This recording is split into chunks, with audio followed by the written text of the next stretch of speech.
Welcome, everyone, to another Max Weinreich Fellowship Lecture in Eastern European Jewish Studies at the YIVO Institute for Jewish Research. Today's lecture is sponsored by the Professor Bernard Chosig Memorial Fellowship and the Natalie and Mendel Rakolin Memorial Fellowship recipient, Ekaterina Oleshkevich, for the year 2021-2022. Ekaterina Oleshkevich is a PhD candidate at the Department of Jewish History and Contemporary Jewry at Bar-Ilan University, who is finishing her dissertation entitled History, Culture, and the Experience of Jewish Childhood in Late Imperial Russia. She published the article Images of Parenthood in the Traditional and Modernized Jewish Family in the Russian Empire in Jewish Families and Kinship in the Early Modern and Modern Eras, which is published by Pardes. 2020, and her article, Who Nursed the Jewish Babies? Wet Nursing Among Jews in the Late Russian Empire, will appear in volume 36 of Polin, Studies in Polish Jewry. Her research interests include modern Jewish history in Eastern Europe, social history, history of childhood, and family and gender studies.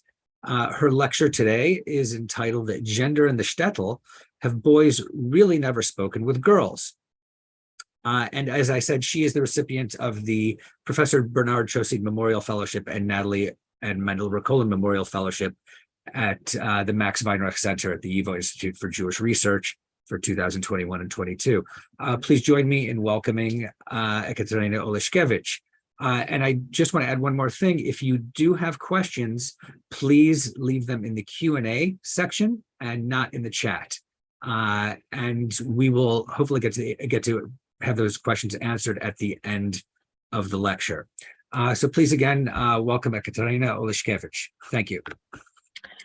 Hi everyone. It's a great pleasure to be the fellow in YIVO, and it's really a great honor to give this lecture. So today we're gonna speak about the gender in East European Shtetl, and give me a second to share the slides. I hope you see it now. A few geographical and chronological remarks before we start. So as I mentioned, we are in Eastern Europe, and chronologically, we're speaking today about the 19th and early 20th century. But a few things, kind of theoretical background, I wanted to share with you today, is that when we speak about the past, we often tend to see the norm as one particular behavior which was practiced and all the others were prohibited, which is obviously, when we look at our lives today, it is obviously not true, because we often have quite many options to choose from. And the same was true for the past, that norm was a spectrum and many options of behaviors rather than one point or one particular behavior.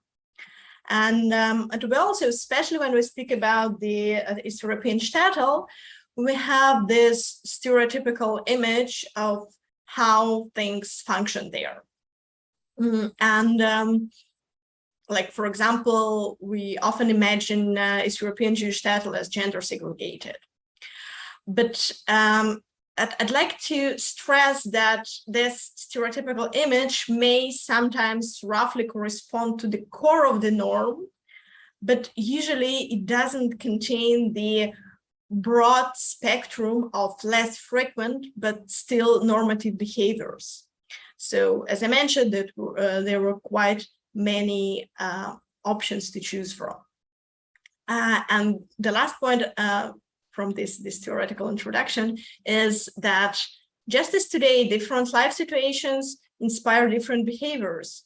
And quite often the norm, actually always, norm has to be adapted to the reality of people's lives. So let's go to gender. I singled out several major aspects in regard to gender relations in the in the area of childhood. So when I listed 4 of them, which is attitude toward the birth of a boy or of a girl, educational issues, household duties, and interactions between boys and girls. And today I'm going to speak about 3 of them, except education. I will touch a bit on education, and if you like, we can discuss more the educational issues in the Q&A section. So let's start with birth as the beginning of the person's life. So we had this idea that birth of a boy in the East European Shtetl was a joyful, celebrated event. But in contrast to that, the birth of a girl was, well, not so widely celebrated and not so welcome, so to say. It was inevitable, so the people let it happen. And when we go to the early research on on Jewish Eastern Europe, and for example, open at Life is with People by Mark Zborowski and Elizabeth Herzog, we find a very clear statement which says that the baby of the shtetl is a male. And at Regina Lelentalova, the Polish ethnographer who worked in the early 20th century, she put it even clearer. So she discussed the attitude toward the birth, the birth of the boy, which was a desired event. But she also comments that no one asks for a daughter, as no one asks for poverty, and it is even prohibited to ask about that. Well, that's quite a clear and rigoristic statement about the birth of the girls. And indeed, when we go to the public sphere and to religious sphere, boys and girls held different positions. So first of all, boys, as we know, boys were circumcised on the 8th day, and it was usually a public ceremony, often held in the synagogue, so it was quite visible. Then boys went to Heder and began their Torah studies. So in a few years, their proud parents could boast about their successes in studies, and contemplate that probably in another 10 years, their offspring will become a famous rabbi. And also boys were quite visible, physically visible, because they frequented the synagogue. So later on, boys had bar mitzvah. And for girls, so there was almost no ceremony or ritual connected to the birth. So in some communities, there was this custom that after the girl was born, her father was called up to read from the Torah scroll, and before that he announced the name of the girl. But still, so it wasn't practiced so widely, and it was less significant than circumcision.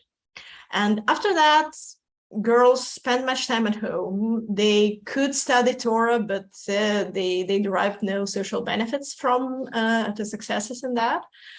They had no bat mitzvah ceremony at that point. And actually their only rite of passage was marriage.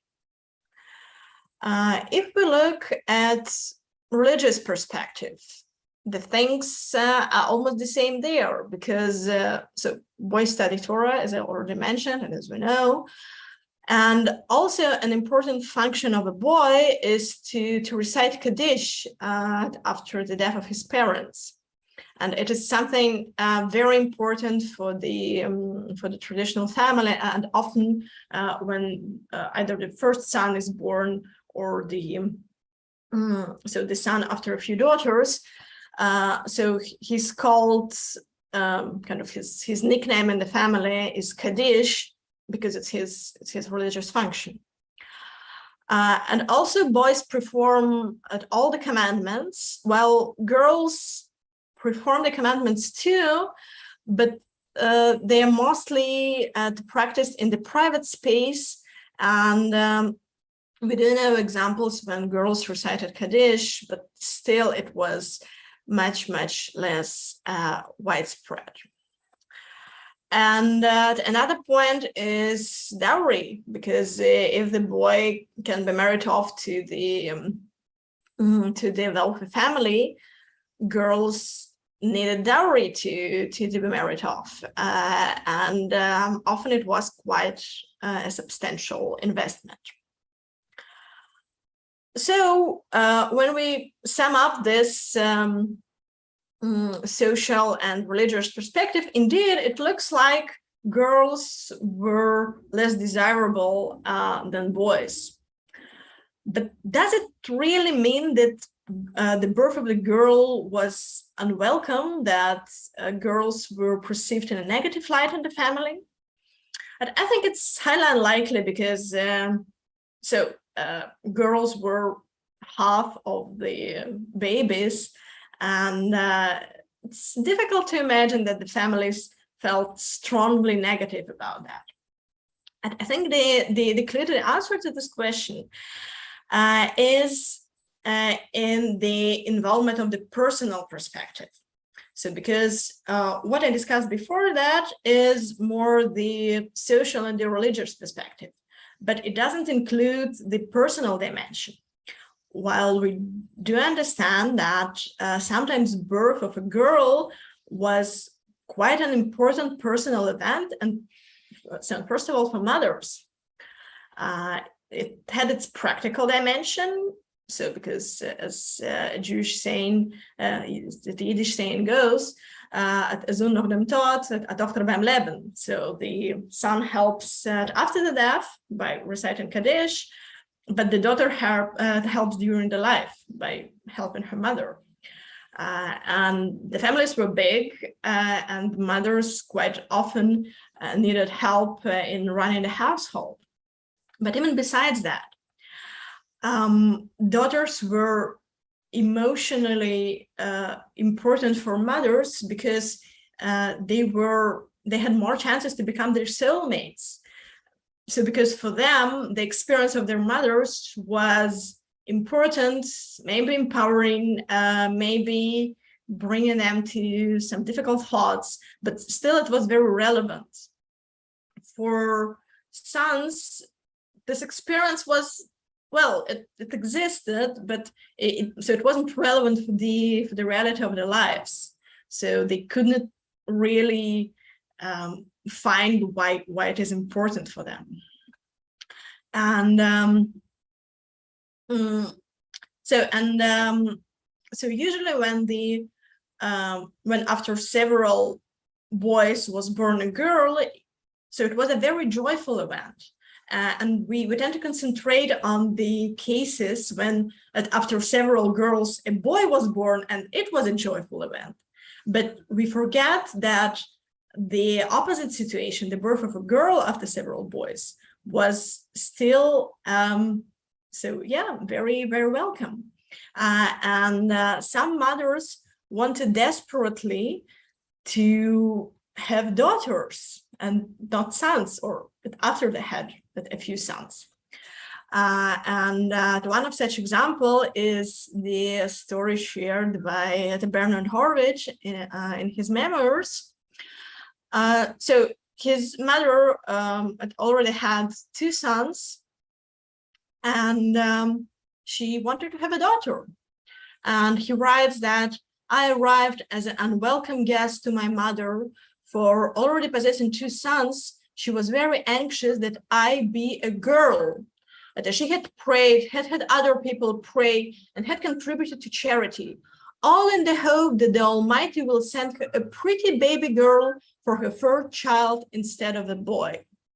So here we can see the mother with quite clear wish of having a daughter. But unfortunately, her prayers were not answered, and so as a third child, she had a boy, and then so another few sons. So as far as I know, she never had a daughter, unfortunately. And in this story, we also see that she, so this woman, the Horowitz mother, she not only wants kind of on the personal level to have a daughter, but she also employs different means to achieve this. And for example, she prays, she asks other people to pray for her, and she donates money to charity, to tzedakah. So, and these were the kind of common means to achieve basically everything the person wanted to have in one's life. But when we go to the, but also there were kind of more specific sgulot, more specific remedies to achieve particular things. And there were also books of these remedies. And when we open these books, we find a lot of sgulot to conceive a boy, to conceive a son, but we find no remedy for conceiving a daughter. And allegedly, it contradicts the idea that the parents could possibly want to have a daughter. But we should always remember that the books of Sgulot, they were kind of formal things, and they were shaped by the religious prescriptions, and also they were written by men. And it is quite difficult to imagine a religious prescription which would require the birth of a girl. And also these books, they do not include the personal level. So because, for example, they also are highly unlikely to have a remedy for let's say, attracting the attention of the neighboring girl or boy, although I'm sure that there were quite a lot of people who would use this remedy with great pleasure. So the absence of sgulot in the of sgulot for the birth of a girl in these books doesn't mean that no one wanted that. It rather means that this wish was on the personal level and not on the level of the former religion. But if we go to ethnography, for example, we do find special sgulot for having a girl. So because so I know one of them, and I'm sure that there were more. But apparently many of them were lost because they were transmitted only orally, and they didn't make their way to the books. So and this gula I know is that the family which had only sons and the family which had only daughters, so that they made a marriage agreement. They signed noim. And the family which had only sons, they signed on the behalf of the bride, of their future daughter, and the family that had only daughters signed on behalf of the groom of their future son. So when everything was signed and arranged, it would be kind of impolite to for the future children to be born of the opposite sex. So household duties. We tend to think that household duties were reserved almost exclusively for girls. And it didn't make sense because it was kind of necessary practical education for girls, because after they married, they were supposed to practice that at their own home and to run the household and to raise their children. So it was part of their life. And also quite practically, while the boys went to heder, girls stayed at home. So they had more time for doing things for running the household. Yet, it doesn't mean that the Jewish boys were completely excluded from the household tasks. And the same Bernard Horwich, whose the mother wanted to have a daughter, so he describes his life as a boy. And he says that the lot of the Jewish boys in those days was not a particularly amiable one.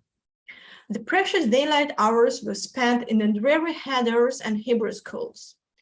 Besides, attendance in the synagogue was required for additional hours, morning and evening, and on holidays. Household chores occupied what time remained. So he stresses that most of the time he spent performing the religious duties, but still some significant part of the time was devoted to the household duties. And sometimes those were fun things which boys were fond of doing, like helping to build a sukkah or bringing a shanot, and those were also religious prescriptions. And also care for younger siblings was often performed by boys, especially if they had younger brothers. So it often was their responsibility to take care of them, while girls took care of all the children, all the younger siblings. Then there were gender neutral duties, like the cleaning Sabbath clothes, polishing shoes, putting sand on the floor before the Saturday. And those were usually reserved for younger children or for older sisters. So they were kind of on the same social level. And finally, there were distinctively female duties, like cooking, cleaning, washing, and so on. Those were usually performed by girls, young women, or elder women. But again, it doesn't mean that boys and young men were completely excluded from that.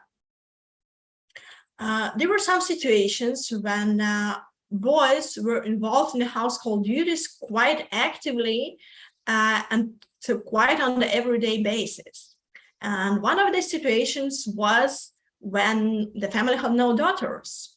So if the prayers of the mother for having a daughter were not answered, so boys had to help her to run the household. And for example, Tzlater Kaganovich describes his childhood. He had an elder sister, but she was already married, and so only boys remained with their mother at home.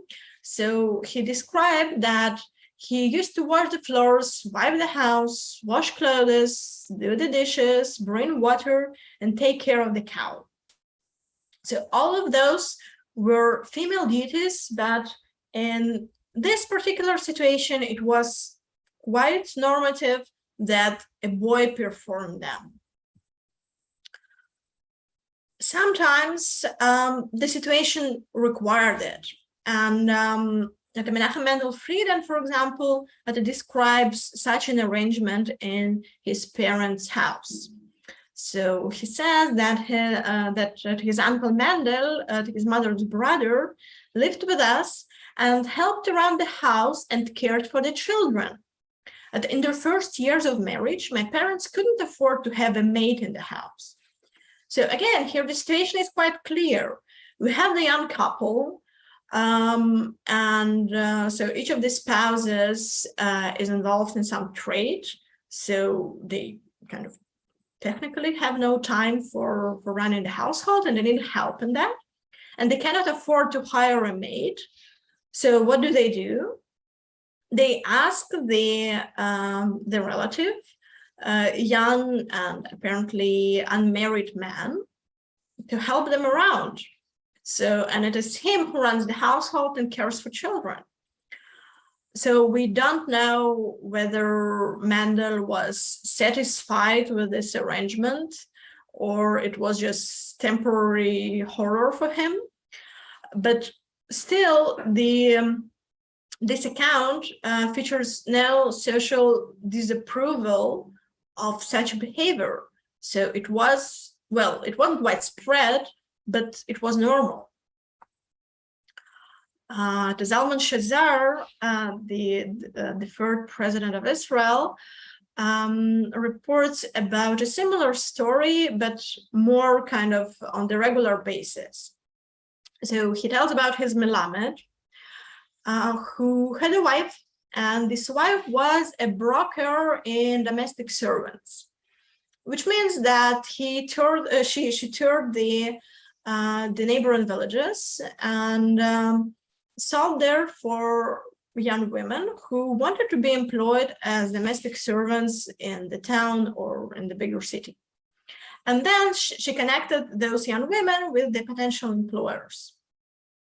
So her job required her to spend much time away from home, while her husband, he was always at home because he was a Melamed and he taught kids there at home.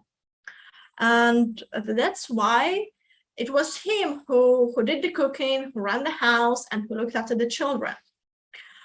So although this story with the reversed gender roles is unusual, but apparently this arrangement satisfied both sides, and both Melamed and his wife, the broker, were happy about that.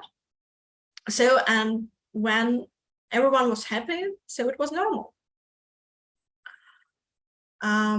Then certain social positions, it implied that the person would be doing household duties. For example, an apprentice. And in the first years of the apprenticeship, the apprentice was expected to, so basically to help the master's wife around the house, and to rub the cradle, to wash dishes, to I don't know, to clean the house. And it was so the normal part of education. Only after a year or two of such service, the master really began to teach him the trade.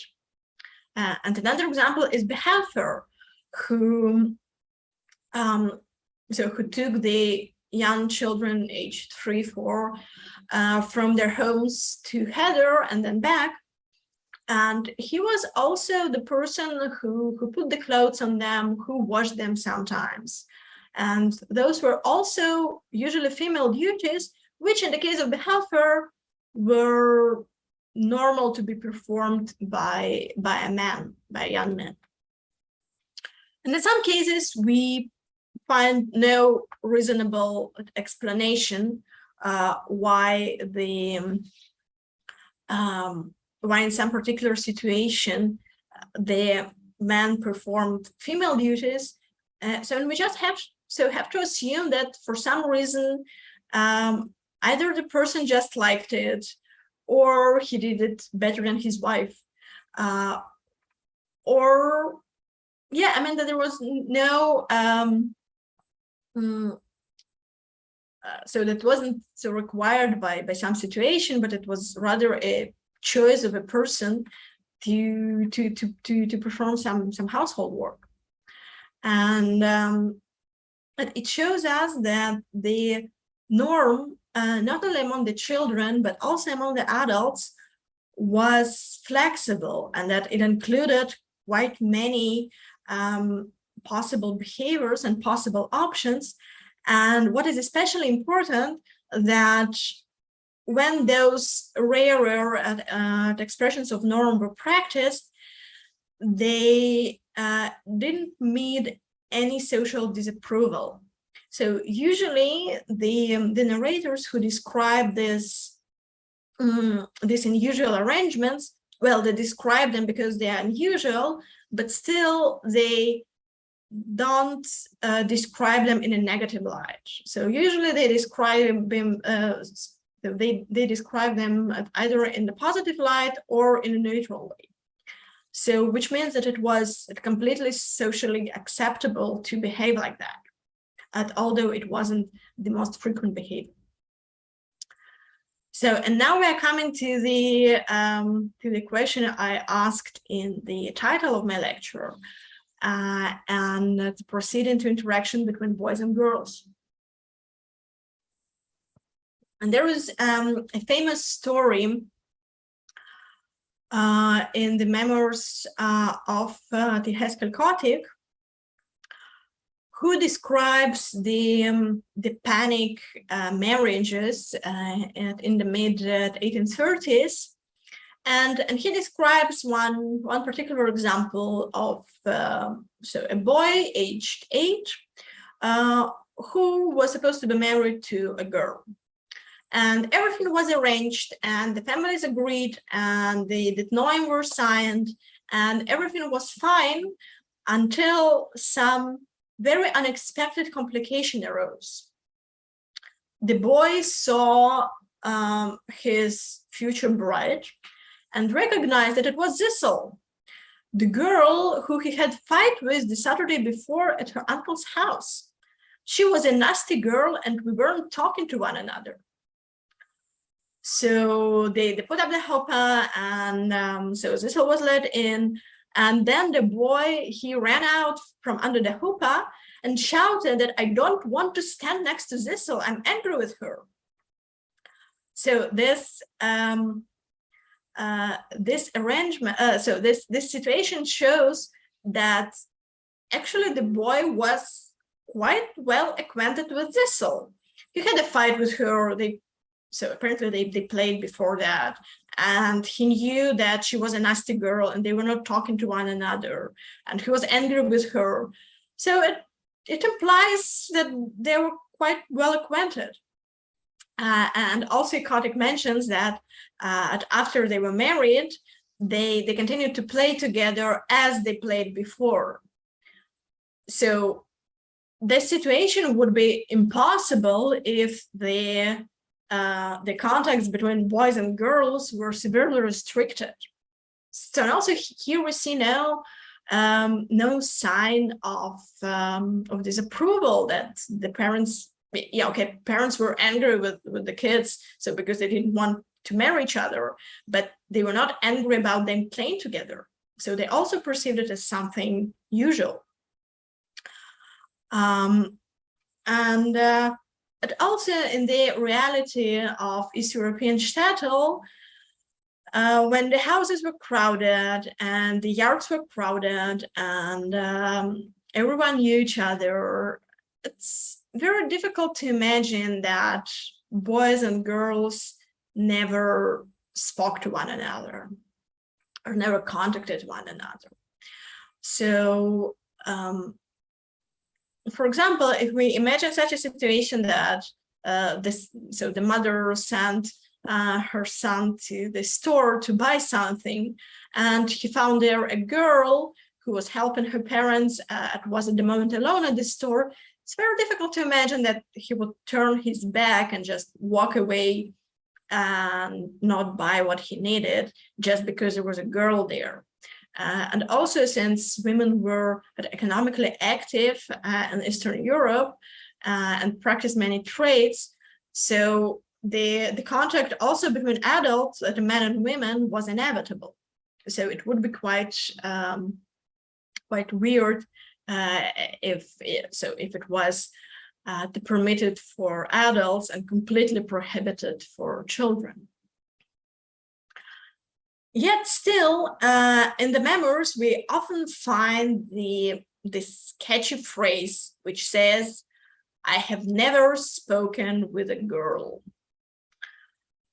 So the question is whether we should understand it literally, that the person indeed, the boy, indeed has never spoken with a girl in his life, so before he got married. So does it mean that all the contacts with girls were prohibited? So I'm arguing that it wasn't so simple, that this prohibition describes a very particular type of situation. So it prohibits intense, prolonged communication between teenagers of the opposite sexes, one-on-one, initiated by a boy, and also which didn't pursue any necessity. So 7 conditions, quite a lot. So let's have a closer look on each of them. First of all, age. Usually, all the restrictions of the contact with the opposite sex we see, usually they refer to teenagers. So because in the case of teenagers, there was a suspicion that this contact may lead to some romantic relationship and then to some sexual relationship, which was undesired. But for younger children, so as we saw in this story told by Kotick, it was quite normal. We find a lot of descriptions how boys and girls played together and how they actively communicated, that the boys have friends among girls, and so that it was perceived normally until the particular age. So this age boundary is about 10, 11. And also at this age, girls, so when they went to Heather together with boys, girls usually dropped out because it was already considered inappropriate for a teenage girl, a young woman to have so active contact with male students. And so then the private teachers were hired to educate her further if her parents wished so. Also, the prohibited contact is usually initiated by a boy, because we have, so not only in Jewish Eastern Europe, but in general, we have this perception that boys were more active and girls were more passive.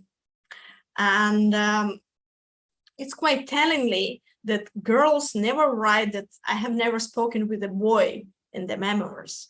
So it means that, so in a funny and ironical way, it was the prohibition for boys not to speak with girls, but kind of not for girls not to speak with boys.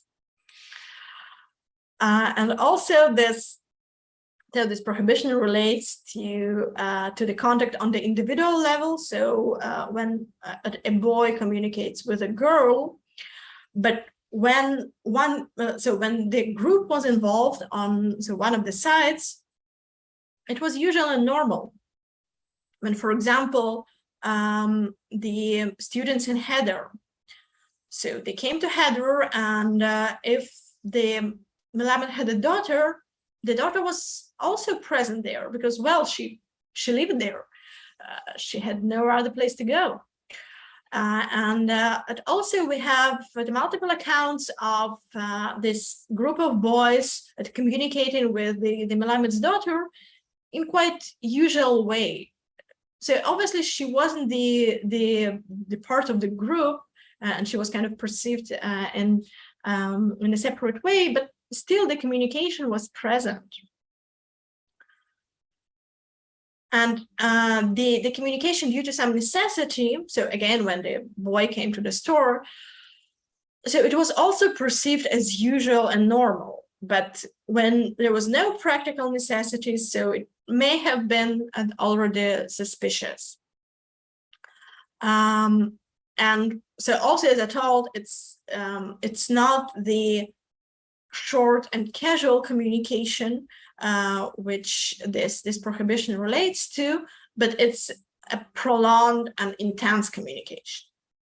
So I suggest that we understand this phrase, I have never spoken with a girl, that we shouldn't understand it literally, but we understand it as I have never spoken with a girl in a way I usually communicate with my male friends. And this story I'm going to share with you now, it's one of my favorites. It demonstrates it quite clearly that this phrase shouldn't be perceived, shouldn't be understood literally. So it's the story from autobiography by Alexander Horowitz. And so at the point when this story took place, he was aged 14. And he overheard the conversation between his father and uncle. And they were speaking about his engagement, that he may be engaged with the uncle's granddaughter. So he got curious, quite logical reaction. And he was also brave enough. So he decided to go and to have a look at the bride. And here at the moment, so the story takes place in Minsk, but here at the moment was in a yeshiva in some town not far from Minsk. So he arrives to Minsk and he comes to his sister's house. And he tells her that father had sent me to Minsk to continue my Torah studies, plausible. The next morning, I groomed myself meticulously, curled up my earlocks, put on my Sabbath clothing, and went forth to meet my bride. So he gets prepared, so he goes to meet the girl. With thumping heart, I approached the door of the house. I was shaken with fright. 1,000 thoughts sped through my mind. Who knows what will happen there? If she appeals to me, perhaps, God forbid, I shall not appeal to her. And about what shall I talk with her? I, a young, unsophisticated yeshiva bocher, who in all my life have never talked with a girl, especially one who is my prospective bride. So you see what happens here. So he claims that he had never spoken with a girl, but he's going to violate this prohibition in a moment. And here the translation is really telling, because so in Yiddish it stands just like that so in all my life I had never talked with a girl. But the translator felt that something is wrong there. So it's somehow not logical that the person wants to, so never spoke with a girl, but is going to speak with a girl. So the translator added this really talked with a girl, which suggests that we shouldn't understand this phrase literally. And also his remark, so Guru's remark, and about what shall I talk with her? So it implies that the problem is not the fact of communication, but the lack of the topics to discuss. So kind of he doesn't know what about one speaks with a girl, because usually he speaks with his male friends and he knows the topics they're discussed. But the communication with the girl is usually, well, you know what you discuss when you go to the store. So it also proves that this intense and prolonged communication with the girl was the problem.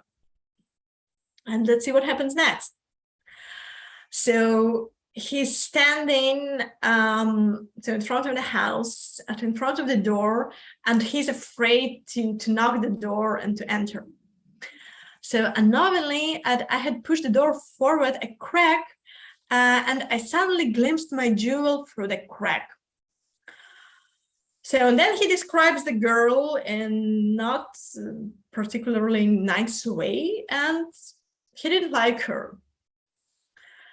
So he wants to leave immediately, but she already noticed him. So then she asked, "Whom do you wish?" I had to reply, "Your grandfather, my uncle Lazar." She informed me that he was in the synagogue. I carried on no further conversation with her. I told only my sister that I had not found my uncle at home. I never went back to Uncle Lazar's house. So the communication here failed, but not because of the strength of the prohibition, but because of the simple fact that this teenage young man didn't like his potential bride. And it was as simple as that. And he wanted to leave this nightmare behind him, as he writes. So, and also the description of the situation, how he communicates with with this girl when this communication takes place. So it also implies that such kind of communication was quite usual for them. So that that it was normal for her to see a young man who probably wants to see her grandfather, so it was normal to answer such kind of questions and to engage in this type of conversation. And also this story shows that, so basically this prohibition was not so strict, and that it definitely existed, and the narrator knows about it. But still, he kind of, it is easy for him to violate it, or to try to violate it, because it didn't happen in the end. And when we have a look at the modernization of the cross-sex communication, it is also very telling, because it stresses the points which were unusual and surprising for the traditional observers when they encountered the modernized models of the communication with the opposite sex. So many of them notice, first of all, that it's a mixed group. So it is something that was very hard to imagine in the traditional Shtetl. So communication one-on-one was kind of prohibited, but so intense, prolonged, and so on. The communication within the mixed group of teenagers was already something so unusual that there was even no prohibition of that. So because it was very difficult to imagine. Then the intensity of communication was usually surprising for the traditional observers, but also sometimes the presence of the physical contact. And we see that in this story of Nahum Shaikovich, who would later become a famous writer under the pen name of Shomer, and would write a lot of Yiddish books. So he used to communicate casually with the girls in his hometown of Nesvesh, and he describes it quite normally and without any comments that it was something unusual. So it goes just as it is. So, and when he was age 15, he goes to the Volozhin Yeshiva, and on his way he stops in Minsk to visit his maternal aunt. And there he finds something astonishing. So his maternal aunt was a few years older than him, so she was in her early 20s. And in her apartment, he finds young men and women sitting all together, chatting and hugging each other. So for him, although he had an experience of communication with girls, it was so unusual that there was a mixed group who were engaged in the intense communication, and it also involved some physical contact. So he couldn't help but moralizing all of them and saying that they all will go to Gehenom, which obviously didn't help, but it shows the degree of his amazement when he encounters this situation. So, and to sum up, as I wanted to show today, that 19th century Jewish society was not radically gender segregated as we sometimes imagine it. And obviously gender boundaries existed, and the most frequent gender behaviors also existed, and the majority of the population lived within them and according to them. But what is important that these norms were negotiable. And when a situation required that, they could be adapted to the reality of the life. Practicing this rarer expression of norm was not seen as a disastrous crime. It usually meant no social disapproval. It was just unusual, but unusual in the neutral way, not in the negative way. And this perspective on the gender norms in childhood diversifies our understanding of the life in the shtetl. So and creates more space for this spectrum of the norm and perception of different behaviors and their different options as socially acceptable. So thank you very much. I really enjoyed giving this lecture, and I would be happy to answer your questions. And I'll stop sharing. Yep. Thank you so much, Katya. That was really, really compelling and interesting. If anyone has any questions for Katarina, please leave them in the question and answer section, not in the chat. Again, the question and answer section. And I have a few questions that I'd just like to start with. You started out by talking about, reception of either male or female children and the different attitudes toward them. I'm wondering how closely the Jewish attitude towards either the birth of male or female children mirrors that of other local ethnicities in the region.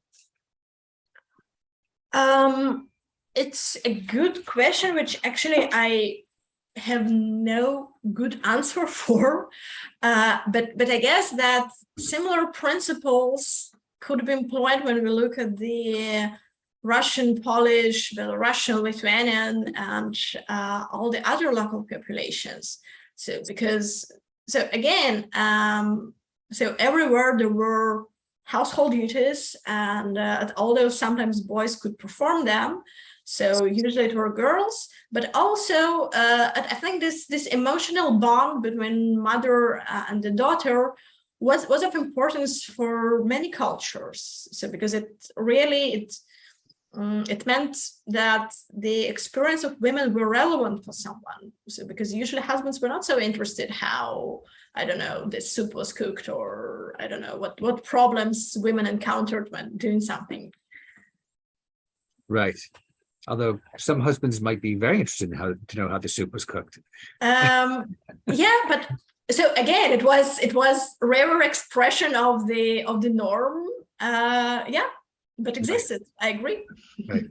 And another thing you mentioned about the desire on the part of parents or mothers for either a male or female child, and you talked a bit about skulot, that are written by men, and the prescriptions were all created by men. I'm wondering if you've ever come across instances of skulot written by women, or instances in, let's say, ethnography where women go to clairvoyants or palm readers or some are psychics or someone of that nature in order to determine what the child will be. I haven't encountered any skulot written by women. I guess there existed, but they were quite rare. And concerning going to different kinds of mystical specialists. So I guess, first of all, many women went to tzaddiks with their wishes. So it would be interesting to have a look at the Kvitler that given by women, whether they have this wish of having a daughter. But so I mean, so women obviously went also to other kinds of magical practitioners, but I haven't encountered any accounts kind of particularly related to the birth of the daughter. But there were also so quite a lot of magical remedies of so to understand the sex of the child before it was born. So I guess it was quite a so widespread knowledge. Right. Okay. Interesting. Thanks. So we'll get to some of the questions from the audience. A couple of them have to do with your sources. One person asks if your primary sources were most of your sources in Yiddish, and then another person asks if you'll talk about your sources. Was it mostly memoirs, and what were the criteria for selecting your sources or the narrators? So concerning the sources, yes, my sources are mostly memoirs and autobiographies. Many of them are written in Yiddish, but also quite a substantial amount is written in Hebrew, Russian, English, German, a bit of Polish. So there are quite a various language patterns there.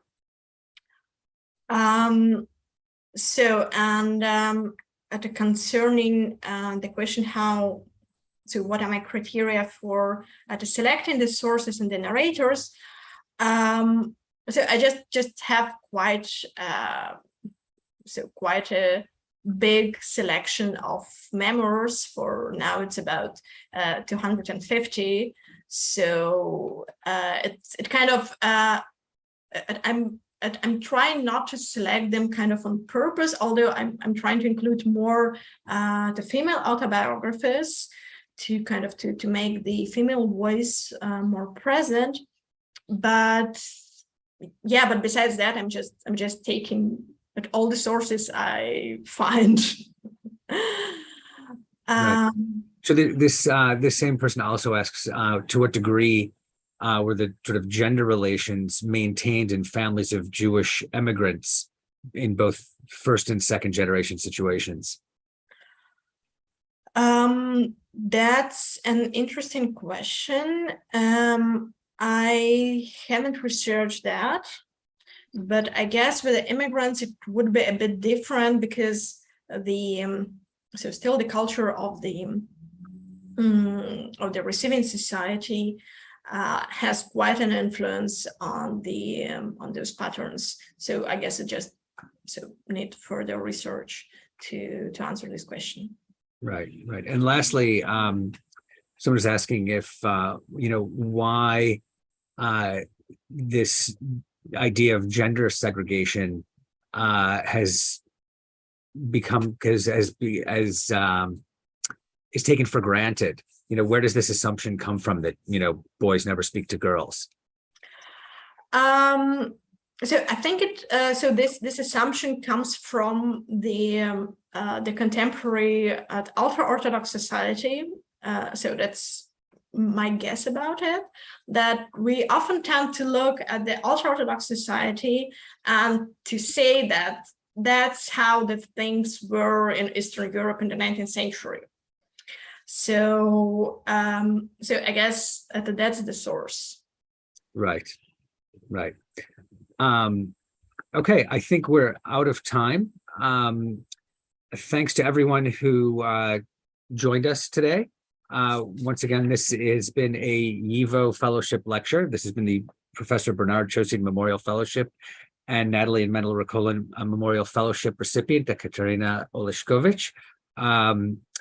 Please join me in thanking her. And we have another lecture next week, so please join us for that as well. Thanks again. Thank you a lot. It was a great pleasure.